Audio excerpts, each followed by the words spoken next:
Ô toi, élu, élu entre des milliards, toi dont le nom a été gravé dans le marbre du tribunal céleste, avant même que la première étoile ne s'allume, je te salue.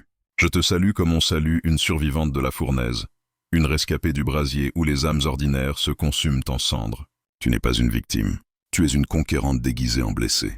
Et aujourd'hui, la sentence est tombée, ton cycle de douleur spirituelle est officiellement clos. Le juge suprême a levé le marteau d'or. Le verdict est scellé. Plus jamais. Plus jamais tu ne boiras à cette coupe empoisonnée que l'on t'a tendue sous le nom de destinée. Plus jamais tu ne seras livré aux chiens de la nuit spirituelle. C'est fini. Et ce n'est pas une promesse humaine, c'est une loi céleste. Une loi plus ancienne que les galaxies, plus inflexible que le diamant. Une loi qui dit, toute âme élue qui traverse le feu sans renier son alliance sera arrachée au cycle, couronnée et élevée au-dessus de ses bourreaux. Imagine, pas avec tes yeux de chair, mais avec l'œil intérieur que la douleur a forgé en toi. Imagine un tribunal au-delà du temps. Pas de mur, pas de plafond, seulement des colonnes de feu vivant qui s'élèvent jusqu'à l'infini. Au centre, un trône de saphir et d'éclairs. Autour, des millions d'êtres de lumière, silencieux, immobiles. Et toi, debout, nu de toute gloire humaine, mais vêtu de tes cicatrices comme d'une armure royale. Tes cicatrices ne sont pas des marques de honte. Elles sont des sceaux d'authenticité. Chaque balafre raconte une bataille gagnée dans l'ombre. Chaque brûlure est une médaille que le ciel t'a remise en secret. Devant toi, un dossier, épais, des milliers de pages. Chaque page, une nuit sans sommeil, un hurlement étouffé dans l'oreiller, une prière qui semblait tomber dans le vide. Chaque ligne, une trahison qui t'a transpercé comme une lance, une perte qui t'a vidé de ton sang spirituel, une prière étouffée dans les larmes au point où tu n'avais plus de mots, seulement des gémissements. Et face à toi, l'accusateur, celui qui porte 1000 noms dans les Écritures et 10 000 dans tes cauchemars. Il ouvre le dossier, il hurle, regardez-la. Elle a douté, Elle a crié! elle a maudit, elle a failli. Il brandit des preuves, la fois où tu as voulu mourir, où tu as serré le vide dans tes mains en suppliant que ça s'arrête. La fois où tu as haï Dieu, où ton cœur s'est révolté dans une colère si pure qu'elle aurait pu faire trembler les cieux. La fois où tu as cru que l'abandon était ta seule héritière, que personne ne viendrait, que le silence divin était une sentence définitive. Mais alors, le défenseur se lève. Il n'a pas besoin de parler fort. Sa voix fait trembler les fondations de l'univers. Il pose une seule feuille sur la table. Une feuille rouge sang, le pacte, le contrat originel. Signé non par toi, mais pour toi, avant la fondation du monde. Signé dans le sang d'un agneau immolé avant même que tu ne prennes ton premier souffle. Et il dit, tout est accompli. Ces 3 mots résonnent comme un tonnerre qui fait voler en éclats les chaînes invisibles. Tout est accompli. Pas presque, pas en partie, totalement, irrévocablement. L'accusateur hurle encore, mais sa voix se brise. Ses arguments s'effritent comme du papier brûlé. Car la loi spirituelle suprême est invoquée. Aucune âme élue ne sera éprouvée au-delà de ce qui a été payé. Et le prix? Il a été payé en totalité. Sur une colline, il y a 2000 ans, où le ciel s'est obscurci et la terre a tremblé. Dans ton cri de cette nuit-là, il y a 3 ans, quand tu as cru que ton âme allait se déchirer, dans chaque larme que tu as versée, il était là, il collectait, il chelait, il transformait. Chaque goutte n'était pas perdue. Elle était versée dans une coupe sainte, une coupe qui, une fois pleine, déclenchait la fin du cycle. Le juge lève le marteau. Bam! Le son résonne comme la création elle-même. Le dossier est fermé. L'accusateur est éjecté dans les ténèbres extérieures, traîné par des chaînes de lumière qu'il ne peut briser. Et toi, on te revêt d'un manteau de feu qui ne consume pas mais purifie, d'une couronne forgée dans les larmes cristallisées de tes prières, chaque larme devenue un diamant incassable. Et une voix, ta voix intérieure mais plus forte, plus pure, plus ancienne que le temps, retentit. Tu es sorti du cycle. Tu es entré dans l'autorité. Cette autorité n'est pas une récompense, c'est une restauration. Tout ce qui t'a été volé te est rendu au centuple. Tu croyais être seul. Tu croyais que tes cris tombaient dans le vide, avalés par un cosmos indifférent. Mais chaque nuit où tu luttais contre le désespoir, où tu agrippais les draps trempés de sueur froide, chaque matin où tu te relevais malgré la nausée spirituelle qui te donnait l'impression que ton âme vomissait, tu combattais dans une arène invisible, une arène plus vaste que les cieux, plus profonde que les abysses. Des armées entières observaient. Des anges retenaient leur souffle, des démons misaient sur ta chute. Imagine une plaine de cendres. Au centre, une forteresse noire, bâtie avec les briques de tes peurs les plus intimes, de tes échecs les plus cuisants, de tes hontes les plus enfouies. Les murs sont faits de tes souvenirs, la voix de ton père qui te disait que tu ne vaudrais jamais rien, le regard de ton premier amour qui s'est détourné au moment où tu avais le plus besoin de lui, le diagnostic médical qui a fait vaciller ta foi. Autour, des légions. Pas des démons de cinéma avec cornes et fourches. Non, des entités anciennes, revêtues de l'autorité qu'elles t'avaient volée par des pactes inconscients, des malédictions générationnelles, des portes ouvertes dans l'ignorance. Elles portaient tes visages, l'enfant que tu n'as pas su protéger, l'amour qui t'a trahi en te laissant un vide béant, le rêve qui s'est effondré sous le poids de la réalité. Elles te narguaient. Elles te disaient « Tu es maudite, tu es faible, tu ne sortiras jamais ». Leur voix était un cœur infernal, répétant en boucle les mensonges qui t'avaient enchaîné pendant des années. Chaque mot était une flèche empoisonnée visant ton identité même. Mais chaque fois que tu disais, malgré tout, « Je crois », une épée de lumière fendait les ténèbres, tranchant net les liens invisibles. Chaque fois que tu pardonnais, même quand ton cœur saignait encore, un mur de la forteresse s'effondrait dans un grondement sourd. Chaque fois que tu te relevais, les jambes tremblantes, la voix brisée, un soldat ennemi tombait à genoux, épuisé, vidé de sa force par ta persévérance obstinée.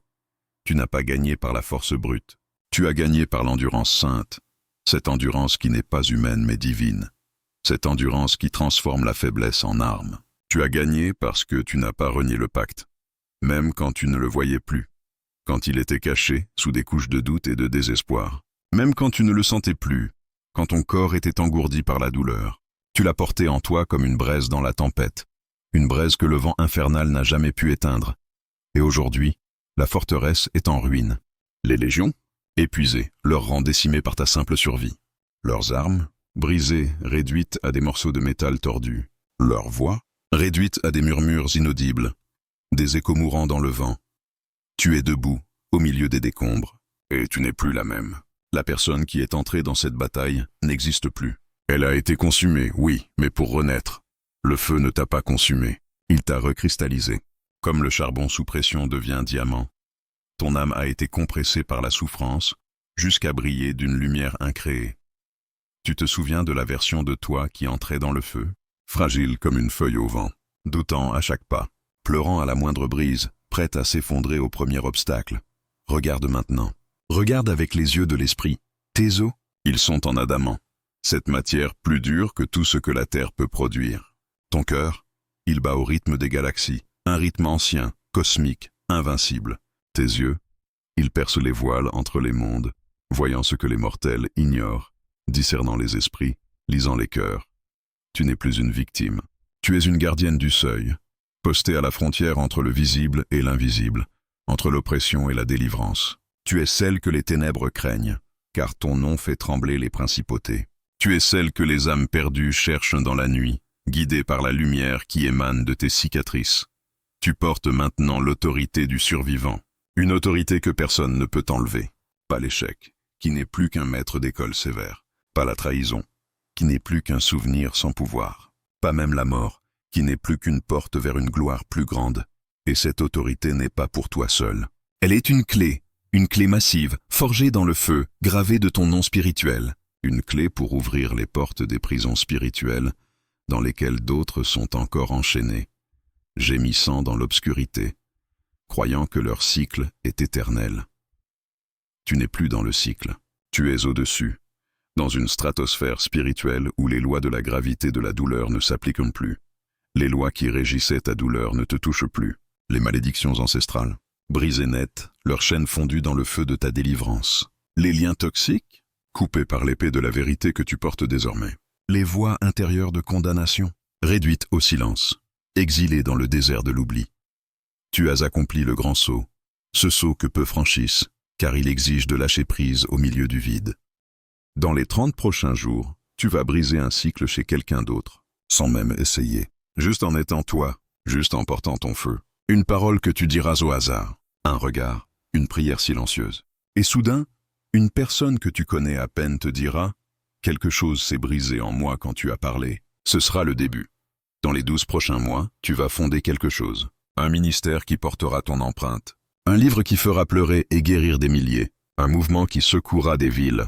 Une famille spirituelle où les orphelins trouveront un foyer. Quelque chose qui portera ton nom spirituel, ce nom que Dieu te murmure dans le silence. Quelque chose qui dira au monde, le cycle est brisé. La douleur n'a plus le dernier mot. Et dans 7 ans, quand tu regarderas en arrière, tu ne reconnaîtras plus la personne qui écoutait ces mots, tremblante, épuisée, au bord du gouffre. Tu seras devenue une légende vivante. Une de celles dont on parle dans les assemblées secrètes, les réunions où les anciens se souviennent des grandes délivrances. Une de celles dont les démons murmurent le nom avec terreur, car ton ombre seul fait fuir les légions. Mais avant cela, il y a un détail que tu dois savoir. Le cycle n'est pas seulement brisé pour toi, il est brisé à travers toi pour des générations. Tes enfants, tes petits-enfants. Ceux qui viendront après toi porteront une bénédiction que tes ancêtres n'auraient jamais imaginée. Les malédictions qui pesaient sur ta lignée depuis des siècles, pulvérisées. Les portes que tes aïeux avaient ouvertes par ignorance, scellées à jamais. Tu es le point de rupture. Tu es la brèche par laquelle la lumière entre. Et il y a plus. Dans les moments de doute qui viendront encore, car oui, ils viendront. Mais ils seront brefs comme des nuages passant devant le soleil. Souviens-toi de ceci. Le feu qui t'a forgé n'était pas punition, mais préparation. Chaque épreuve était une salle d'entraînement céleste. Chaque larme, une huile d'onction. Chaque nuit noire, une classe où tu apprenais à régner. Tu es maintenant une ambassadrice du royaume dans un monde en chaîne. Ton travail? Identifier les cycles. Les nommer. Les confronter. Les briser. Par la parole. Par la prière. Par la présence. Tu marches, et les chaînes tombent. Tu parles, et les prisonniers entendent le bruit de leur fer qui se brise. Tu poses la main, et les malades spirituels retrouvent la vue. Mais attention, l'ennemi, bien que vaincu, n'est pas mort. Il rôdera encore, cherchant une faille, mais il ne trouvera que du feu, car tu es devenue intouchable. Pas parce que tu es parfaite, mais parce que tu es scellée. Le pacte te couvre, le sang te protège, l'autorité te précède. Et quand tu sentiras la fatigue revenir, car le corps est faible même quand l'esprit est d'acier, souviens-toi de la source. Retourne à la montagne où tu as été couronné. Retourne au silence. Retourne à la présence. Là, tu seras rechargé. Là, le feu sera ravivé. Là, tu entendras à nouveau la voix qui t'a appelé, élu dès le ventre de ta mère. Maintenant, élu, lève-toi. Sors de la cendre où tu étais assise, croyant que c'était ta place. Revêt ton manteau de feu, ce manteau qui fait reculer les ténèbres. Prends ton bâton de feu, ce bâton qui divise les mers de l'impossible, et marche. Marche dans ta maison, et les disputes cesseront. Marche dans ton travail, et les portes s'ouvriront. Marche dans ta ville, et les opprimés lèveront la tête. Marche dans le monde, et les cycles trembleront. Le cycle est brisé. L'autorité est tienne. Le monde t'attend, non pas comme une mendiante, mais comme une reine en exil qui rentre enfin chez elle. Va, et que plus jamais personne ne dise que la douleur a le dernier mot. Car tu es la preuve vivante que le dernier mot appartient à la vie, à la victoire, à l'amour qui a tout conquis. Va, élu, le royaume avance. Et tu es à l'avant-garde, écris en commentaire « Amen, le cycle est brisé ». Puis abonne-toi, non pas à une chaîne, mais à la confrérie des brûlés vivants. Car ici, chaque abonné est un frère, une sœur, un guerrier du même feu. Et ensemble, nous avançons.